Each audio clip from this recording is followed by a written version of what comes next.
Everyone, welcome back to the Nakama podcast. We are off our cancellation, as Peralta likes to put it. The season's ended, and we waited a little bit too long because now they're on episode 4, so we should be able to get these rapid fired. But unfortunately, I'm going to Alaska, You're and going yeah, yeah. to So win. Oh, I thought you knew this. So, everyone, obviously, you already know this is Peralta, the co-host. But yeah, me and Brittany are going to Alaska. I'm pretty sure I ran that by you at some point. No, Well, Peralta that's and cool. listeners, yeah, me and Brittany are going to Alaska. Brittany being my girlfriend, and I swear she's real. Well, actually, she's been on the show. Cruise? She's no, not cruise. Yeah, yes, No, cruise. on a Yes, cruise. yes, on a cruise, not the co-host cruise. Yeah. No, yeah, we're going to Alaska. I made a comment to Brittany a while ago, being like, I want to go to Alaska, and she's like, why? And she's like, I don't know. There's eagles, there's bears. I don't. It's what's considered the last frontier. And Brittany was like, okay, I want to do a cruise. There's an Alaskan cruise. It's short and knock out two birds with one stone essentially because her main well, I don't think it's her main goal, but a goal of hers is for us to go on a cruise around Japan. There's one that's 14 days and she wants to do that one. So what better way to test out if that's something we're both going to be interested in other than, taking a 5-day cruise. That's cool. Yeah, so that's why it worked out for me. Like, so another news, I'm no longer gonna be your coworker. I mean, we're still gonna be in the same district. I'm just not gonna be your coworker anymore. Got a promotion, and it just happened to work out. I kept making the joke to the custodian lead, being like, "Bro, imagine." I get the position, I take off to Alaska, and I come back, and I don't have to go back to our school. Luckily, that's just how it worked out. So I take off Wednesday, and when I come back, I start the new position the following Wednesday. That's cool. So as of this recording, Monday, Tuesday, my last 2 days. Yeah, let me know how that cruise goes. Definitely will. You are not the first person to ask about the cruise. But I was surprised on how many staff members were like actually upset that I was leaving, and not upset because they're like, "How dare you?" but more like, "Oh shit, like you're not gonna be here no more." Upset. Like there was a couple of them that almost started crying, and one of the dudes, I was just kind of like, "I don't think we were ever that close, but I'm glad that you're the verge of crying, so that makes me feel good. Like it's okay. I was a bigger part of this guy's life." Like crazy, crazy, crazy. One of the other teachers, she's one of the few that has always sidetracked me by like she's always caught me off guard. So I've been downstairs for like 3 out of my 5 years at the school that we work out because that's just how it worked out. And so the first time that I took off and I went upstairs, I guess she was kind of upset because she's like, "Where did you go?" And then last year I was outside, so when this school year came around, she saw me again. I was like, "Oh, I'm cleaning your room again. Get ready to just have a bunch of trash everywhere." And she was like, "Oh, that's great." Gives me a hug. Completely just caught me way off guard. Was not expecting that. So again, the same thing right now when I told her like, "Hey, you're one of the last people that I personally wanted to tell that I was leaving." Same thing. Gives me a hug, and I'm just like, "What the fuck?" Like again, appreciate it, but it was just something that from the teacher, well, I'm pretty sure you've interacted with her, and she doesn't really seem the type. Okay. Yeah, but it was cool when I got the call because you were the one of the first people I told, other than Brittany. Brittany was the first person who I texted. But it was cool giving you the news because you're one of the people higher up. So I was like, cool. I get to tell a boss slash my friend that I'm leaving. Yeah, I'm not a fan of work anymore, so I don't really care. Yeah, that's true. But I mean, I hope Good things for you. I hope good things for me. I'm leaving. That's the coolest The part of it show's all. canceled. He'll be done. No, this show will not be canceled. If anything, if you're up to it, now that means we can record at 9 p.m., which I doubt you'd be down. So we don't need to do the weekends anymore. Or maybe during my lunch. I think my lunch is around 4, but no, that wouldn't work for you either. But we'll see. We'll No, see. so But yeah, that's been the update. Alaska. That's Yeah, cool. Alaska. Yeah, a bunch of the teachers gave me their phone numbers and like, yo, send me pictures. One of the teachers was like, did you know that the Aurora Borealis, the natives out there avoid it? And I was like, why? And they're like, there's like rumors and theories that the lights will claim you. Like you will be abducted by aliens almost by these lights. And I was like, I've never heard of that ever. And they're like, yeah, there's this lady who went did research and they were chasing the lights and they finally caught up to it. And some of the researchers went into this like trance and they didn't know what was going on. And then they got like pulled off, by the government. And I'm just like, that's terrifying. I need to look into this because that sounds so cool. But yeah, other than Alaska, we got the panels for Fanime. I'm gonna be doing a post probably on the cruise to, talk about it. But we got 3 panels this year, which I think is higher than normal. I think we normally get 2 of them. But if you're listening to this, you're basically getting the news ahead of time. But we have Saturday, Modern Hearts from 10:30 to 12 p.m. Panel room 2. Same Saturday, we got Goblin Slayer Saved Fantasy from 7:30 to 9 p.m. And then on Sunday, if you're still around, we got Berserk Light from 6:30 to 8 p.m. In panel room 4. Um, there'll be more on a post. I might do when I'm in Alaska, or I might just link up with crews within these next couple of days before I take off, or when I come back to do like an official post. But we don't have Lynn this time to bail us out, so if we fail, it's on cruise. Dude, so many people have asked me, "Hey, where are those anime awards?" And I'm like, "Great question. I would like to know that too." He'll I be brought it. offered in 2026. Yes. So yeah, so many people have asked me. Even one of our coworkers, Jesus, commented on the TikTok and in the Instagram. You might have got the notification, Peralta, because I think he commented on the Instagram that you were part of that I tagged you in. But yeah, he was like, where's the anime awards?" And my response was, great question, love the energy, and then just left it alone. He did it with me standing right next to him because it is actually a good question. I have no clue. It's been canceled. Yeah, I think so. That's sad. Yeah, but in case you are also wondering, we are still doing the Nakama movie something. We don't know the name yet with Edgar, another custodian, where we talk about movies from 2000, anything before 2005. The reason we want that 20-year gap is because initially it was supposed to be bad good movies. I forced them to watch Bats. They seemed okay with it. The next movie that we talked about, it's already recorded. I just need to publish it. Is Speed, and I even got Brittany to watch it, and she didn't With hate it. Sandra Bullock Yes, and Brittany's never Keanu seen it. Reeves. Yep. What? Yeah, That's a she's never great seen it. movie in the Yeah, 90s.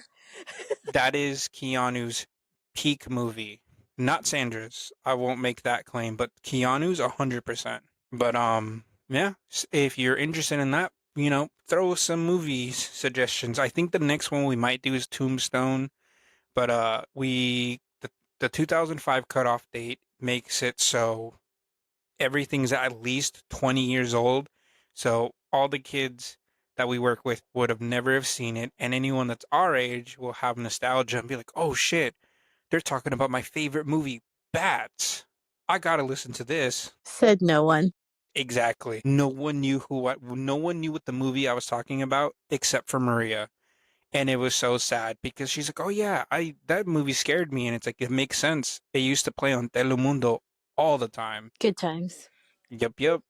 But we're not talking about American movies about bats with maybe rabies. We're here to talk about anime. And starting off this season, we are going to be doing what was this one called? What was the English name?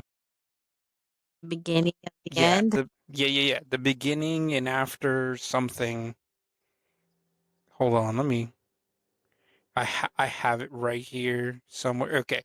The first one we're going off with, which I think was the weaker one out of the two. I like them both, but the beginning after the end.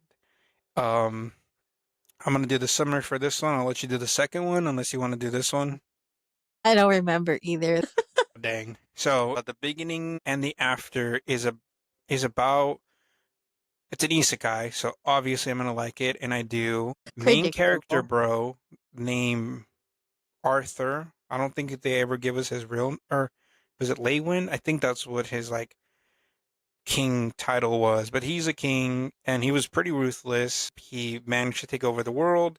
He ends up dying and he gets reincarnated as a baby with full Surprise. memories, everything he remembers about the past. He has in his little baby form, and it's him growing up, basically finding out that this world has magic, and he's like, "Yo, I want to do some magic."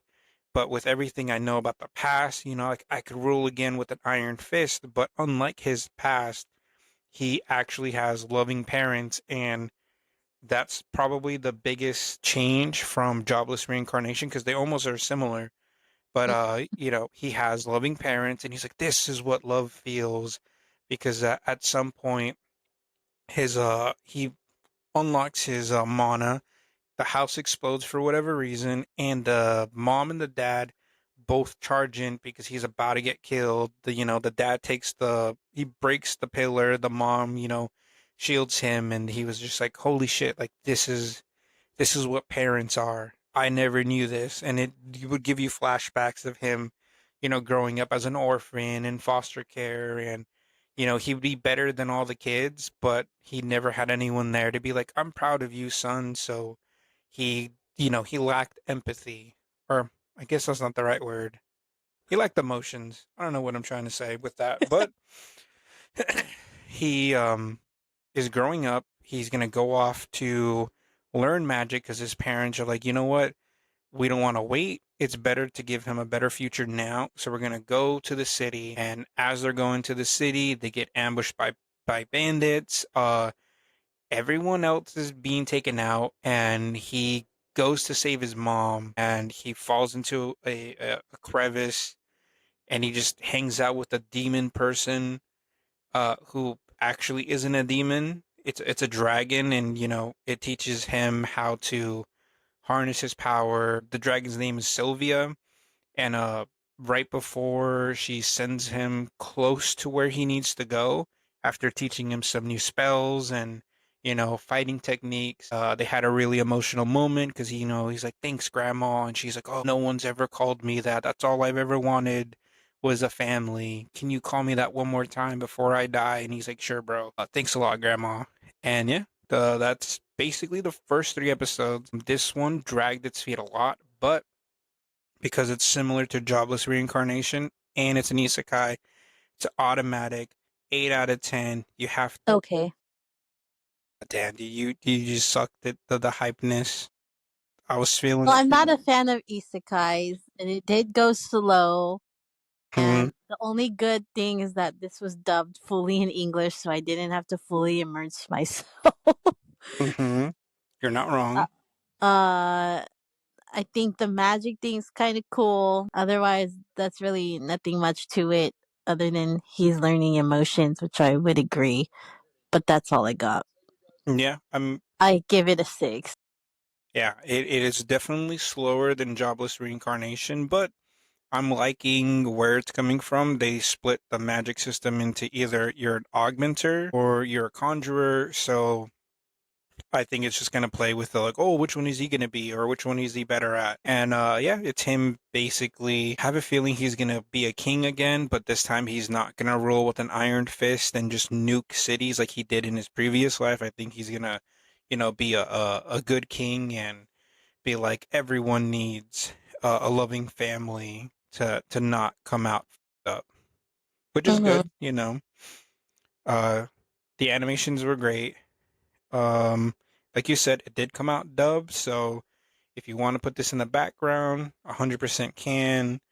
But as of right now, even though I give it an 8, I would just wait for it all to be finished and you just pull a Peralta and just binge it in one go. Because as of right now, waiting week to week, it's not the way to do it.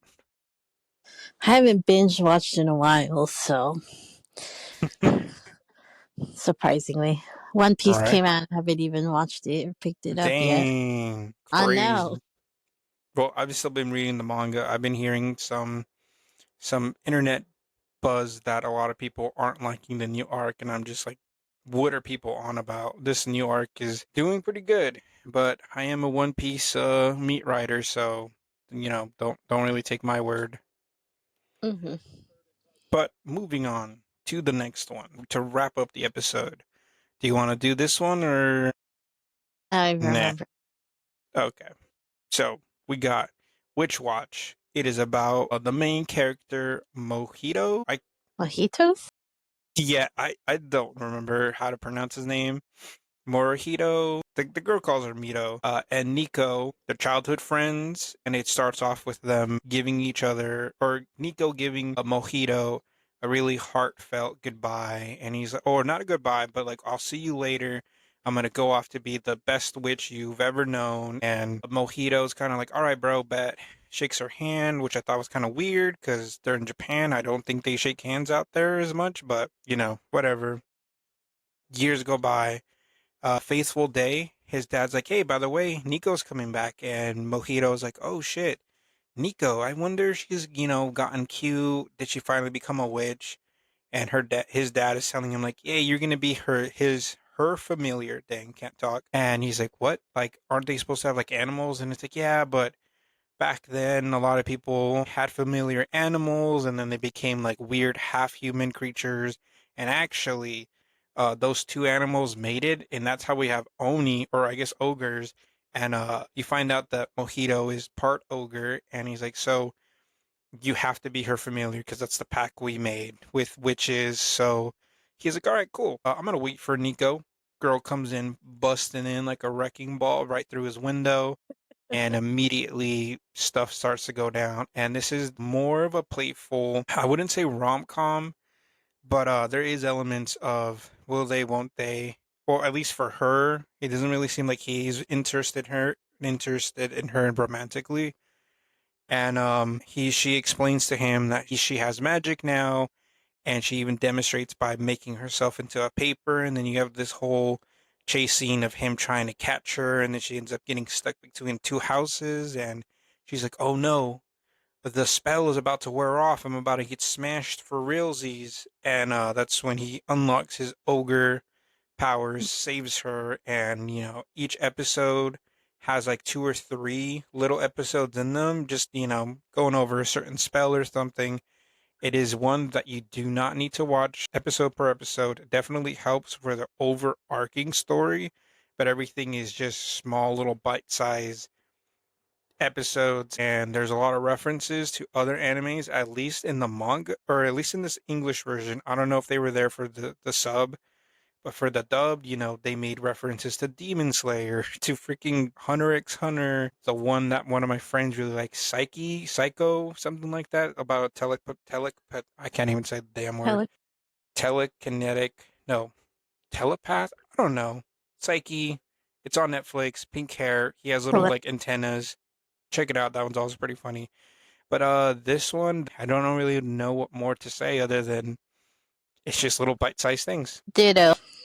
Yep. She has spells, and the main goal is for her to become a good witch, because Mojito was like, "Yo, what if we just stay in your room all day, and you that way you don't have to you go outside or run the risk of anyone coming up on you and doing stuff to you." And she's like, "No, because if I don't socialize and use my magic powers for good, I'll turn into like an evil witch." And the other overarching story bit is her mom is a psychic and she's told the dad and Mojito, like, hey, something really, really bad's gonna happen to her.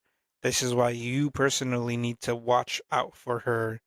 And that's all we get so far. Hmm. Yeah, I like this one. I thought it was pretty funny, at least the dub. When I had to watch episode 3 and subbed, I was like, this is not as funny as it used to be. Just had to read. Yeah, I had to But it was read. cute. Hmm. It was very high school ish, so it's what I would watch, but I'd probably wait till it was fully dubbed because I'm lazy. True. Same. I also do like how Mojito's whole thing about her going to school was like, oh, they're gonna not like her because she's a witch, and And everyone's she's gonna be so closed-minded. And no, the classroom that he happens to be in is apparently really open to the idea of having a witch and an ogre as a classmate, which I thought was pretty cool. very modern. Good times. Hmm. Any other things you want to bring up about it? No, I think you said it all. Yeah, this one I give like a solid 7 out of 10. Would recommend to you and your sister. I would give it a 7 also, except it's not dubbed yet, so it's kind of a 6 for me too. Wow, Because I'm lazy now. I don't have time dang, to watch. My whole life is ruined. damn, I didn't yeah, even finish most seasons last season. Most series dang. last season. I know, surprising. I finished Zenshi. I hated how it ended. It kind of ended like the Is movie that it's that based animator one? on. That was the animator one, right? Yes, yes, yes. Yeah, I'm not down for that one. Yeah, I liked it. I went through with it. It ended kind of like how the movie ends, where it's done. Like Lame. they're unlike the movie, and I think it was intentional because that was the biggest complaint in the anime, that the movie sucked because it just kind of ends with the hero destroying the world essentially. She does the same thing, but she wakes up in the back to reality. It was just like all a really bad trip. Stomachache. Yeah, Food and poison. she ends up releasing a 10 out of 10 classic My First Love original movie that she based it off of herself and her love for Luke Braveheart, again coolest name. And it ends with her walking down the street and then you see the heroes, so the last 7 or the 9, whatever they were, walking down the street, and that's just how it ends. So maybe there's going to be a season 2, Maybe there. or maybe she's still hallucinating. Who knows? Good times. Glad you finished it. Yeah, I think that's the first one I finished in the entire time we've done this podcast. Because I finished Jobless Reincarnation, but like years afterwards. Mm-hmm. But yeah, that's it for the episode. Stay tuned for the announcements of the panels. We are going to be at Fanime. They are. Yeah, we are, not you, because you don't want to go. I might be there Friday, Saturday, and Sunday, but since I did get a new promotion, I don't know if they're going to let me go Friday. If they don't, I'm perfectly fine with it, because again, more money, more responsibilities. More But problems. yeah, more problems. But I will be there Saturday and Sunday. So if you see me and you're in cosplay, approach me if you want to be interviewed or if you want pictures taken of you. Definitely going to be doing that probably when I'm not in the panels. And if you catch me in a good mood, I might buy you a hot dog, one of those street hot dogs. They're like $10. Maybe But yeah, 12 with these tariffs. yeah, yeah, you're not wrong. And you also might see Brittany out there. She might be helping me out. We're not too sure yet if she's going to go, but definitely going to be there probably all day Saturday. And I might just get a hotel, so I might be there all day Sunday. And if not, then definitely Saturday is the day to go to get interviewed, pictures. Again, maybe a hot dog if you catch me in a good mood. But don't know what we're going to go over next. Don't even know when we're going to record next because, again, going to Alaska and we're going to have internet on the boat, but I don't know if I'm gonna want to record when Nah, me and Brittany are supposed to be on just vacation. enjoy vacation. Yeah, But yeah, that's it for the episode. Thanks Peralta for always doing this. Stay tuned for maybe Tombstone for the Nakama movie thing. And yeah, that's it. Skedaddling. Adios.